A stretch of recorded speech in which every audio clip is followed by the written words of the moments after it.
Sugeng siang para pamirsa ingkang minulya. Kepanggih malih dumateng kula Dian Ayu Lestari wonten ing adicara pawarta budaya.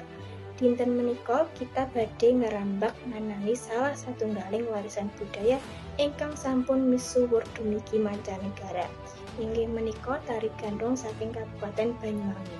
Sejarah lan filosofi tari gandrung boten namung sederengipun joget biasa. Meturut sejarahipun, tarian menika mujudaken raos syukur dumateng Dewi Sri utawi Dewi Pantun. Sesampunipun panen ageng. Wonten ing jaman penjajahan, tari gandrung ugi nggadhahi biguna minangka sarana perjuangan para pahlawan kagem ngumpalake strategi perang lumantar simbol-simbol gerak tarianipun. Menika ingkang jalari tari gandrung nggadhahi filosofi ingkang dhuwur sanget tumrap masyarakat saking ujung wetan Pulo Jawi. Pagelaran Sewu Gandrung wonten ing wulan menika pamarentah Kabupaten Banyuwangi nembe kemawon gelar adicara tahunan Festival Sewu Gandrung wonten ing pesisir pantai Bumi. Peserta langkung saking 1000 penari siswi sekolah lan seniman derek ngramekake adicara menika.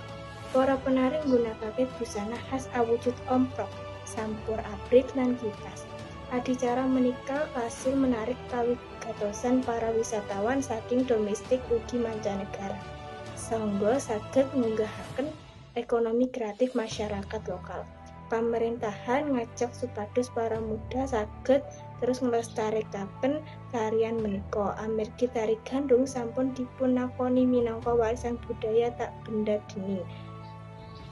Pamirsa, tari gandrung menika bukti pilih Kabupaten Jawi tetap saged gesang lan ngrembaka ing jaman modern menika. Mugi-mugi kita sedaya